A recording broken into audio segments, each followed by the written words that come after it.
Hello everyone, my name is Romit Mukherjee. I am from Group 72 and my roll number is 201910101100 and 55.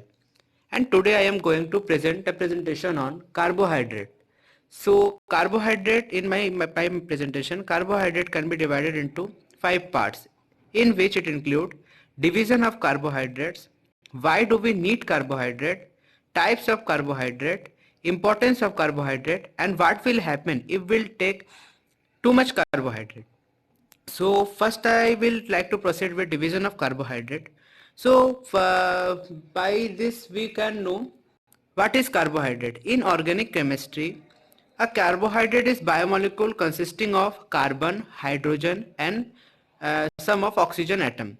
Usually with a hydrogen oxygen atom in the ratio of 2:1, and thus with this the empirical formula that were derived from the general formula of carbohydrate is CmH2O whole of n.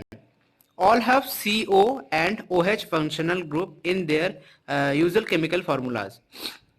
Carbohydrates further can be divided into 3 groups, in which it include sugar, starch and cellulose. In which sugar that was obtained from the glucose and sucrose, and some of the examples of sugar molecules like included in milk products like paneer or like butter. It includes sugar products. And in starch it include bread like items. It includes in examples in starch. And cellulose, many of the vegetables that we use in our daily routines can contain cellulose, and if we can intake that cellulose through our vegetables. So next I will proceed with why do we need carbohydrate.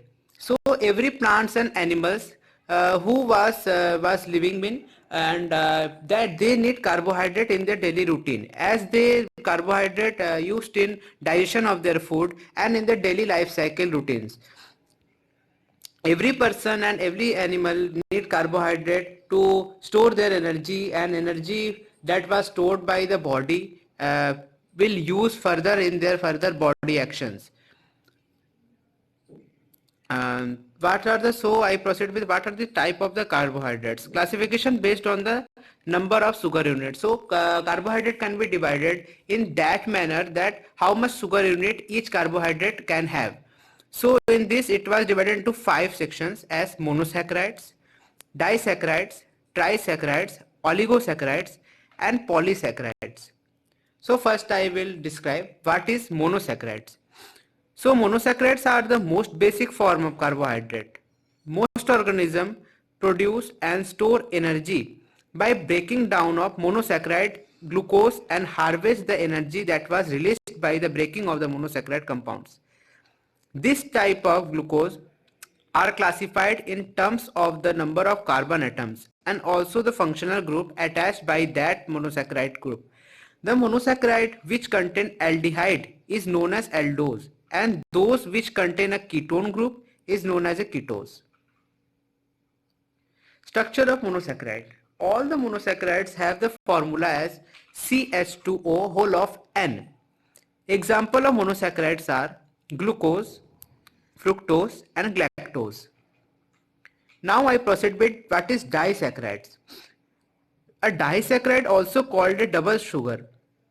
In the sugar formed when two monosaccharide simple sugars are joined by glycosidic linkage.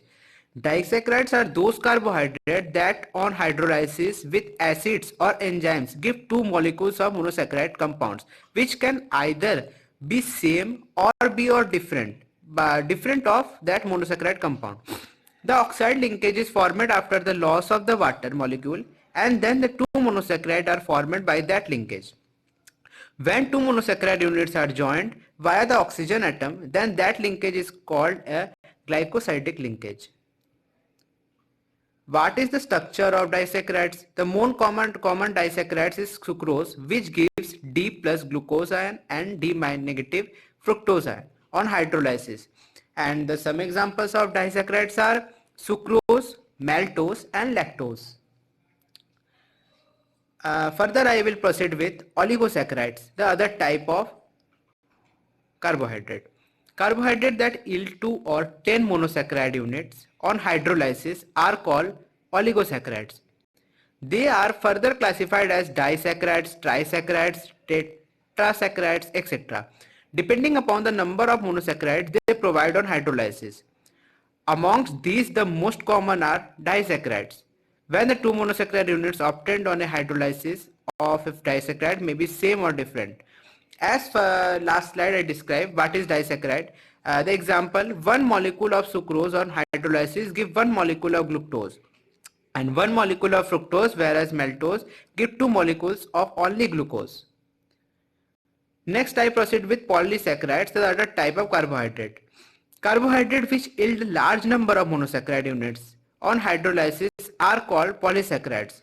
And some common example of polysaccharides are like starch, cellulose, glycogens, gums, etc. These are the common types, examples of polysaccharide.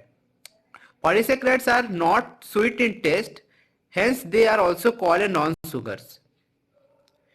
So here we come with the point, importance of carbohydrate in our day-to-day life. Carbohydrates are essential for both plants and animals. They form a major portion of our food. Carbohydrates are used as a storage molecule as starch in plant and glycogen in animals. Carbohydrates are used in energy production. Carbohydrates is also used in energy storage, assisting in lipid metabolism. What will happen if we will take too much of carbohydrate in a day? Carbohydrate will be converted into a fat and stored under the skin lining, and that will lead to the weight gain. So our body get fat by storing it too much, by eating too much carbohydrate, and it will store in our body and we will get fat and it will affect in our later future aspects.